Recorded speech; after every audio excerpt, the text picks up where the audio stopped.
All right, guys, we're gonna properly show you how to do a brake job. Let's get into it. Very first thing you're gonna do, okay? Always, when you have the wheel, always pull the wheel as much as you can towards you. Gives you that wide open space. Next thing you're gonna do, get yourself a Milwaukee insider ratchet. If you do not have one of these things, you're behind. Next thing you're gonna do, 14 millimeter, pop off the slider bolts.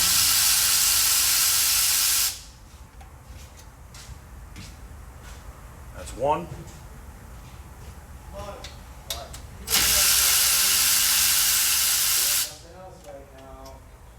That's two. Very first step. Next step, make sure you're very honest. Let the customer know what's going on. You see the major uneven wear there, okay? That was our selling point. Also, the backs were a lot worse, but she wanted to knock the fronts out anyway, so she doesn't have to come back. But honestly, it really needed them anyway. Next thing you're gonna wanna do, 2 behind cradle bolts, okay? All right, that are connected to the knuckle. You're gonna wanna take those out. Typically, they're a 17 millimeter. Let's do it.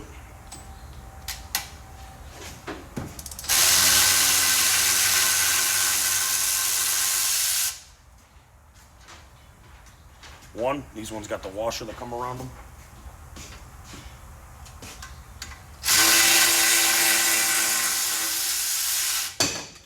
There it goes. Number 2, same thing, got the washer around them. Let's do it. Typically, especially on these newer cars, they come with these little factory screws, okay?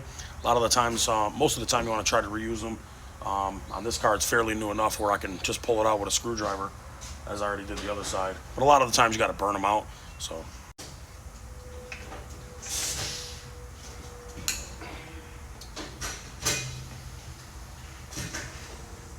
It is not going to be that easy on older vehicles, especially here in New York, where you know, we get a lot of rust.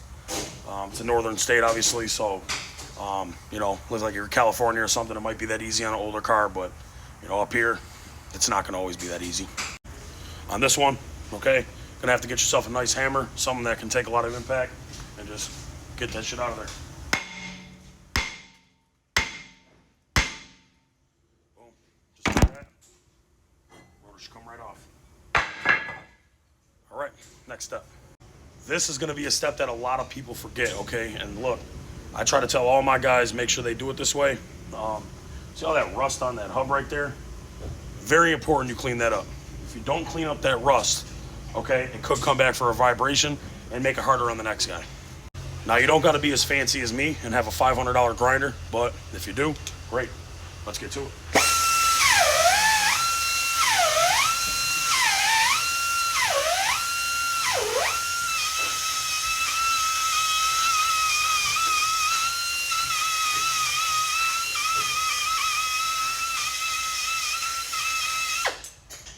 See, a lot smoother, okay? And what did that take? An extra 10 seconds? I mean, honestly, it's not worth skipping that step. Another part that people miss, and I'm telling you, I do this every brake job, okay? Anti-seize, very important.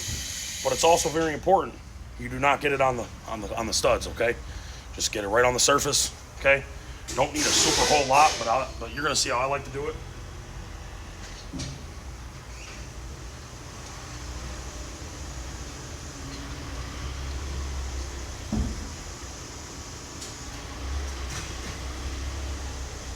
And that right there, guys, is gonna really prevent vibration, and it's gonna make the job a hell of a lot easier for the next guy that does the job.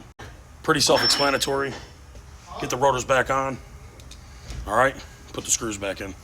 Now you're gonna get those guys that are gonna comment on this video and say, oh, you don't need to reuse the screws, they were just there from the factory.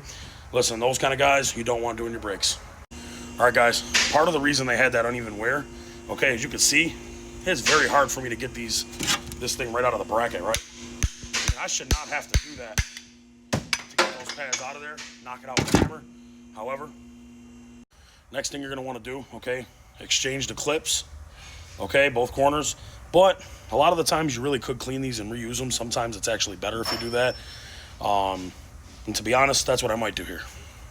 Obviously, the next thing you had to do, put those 2 screws back on, the bolts I mean, that hold the caliper bracket to the knuckle. All right, another very controversial part to a brake job. When you insert the brake pads, okay? A lot of people ain't gonna like this. But you gotta take your brake grease, right? And you grease the hell out of these things. Now, you don't need to make them lumpy, right? That's not what you wanna do. That's not what I'm implying here. But don't leave yourself any kind of room to have a comeback because you didn't grease enough, okay?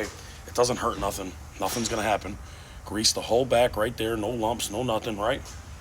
And insert the brake pads back on.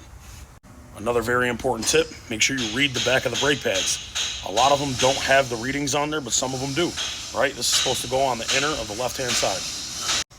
One of the last things at a brake job, gotta compress that piston, all right?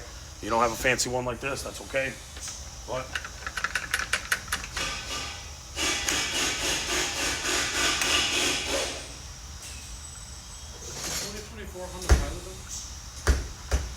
so that's it right there.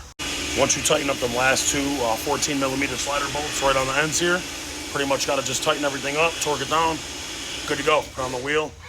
Last thing I would always recommend, before you put on the wheel, got to grind all that rust off on the hub, okay? You'll be really mad if you have a wheel off because you forgot the easiest step. And realistically, when you're done with your brakes, that's how it's supposed to look. You're supposed to be able to see grease, that little Permatex running right through the top there. That's how you know you did the right job. Okay, everything's moving. See how it's moving like that?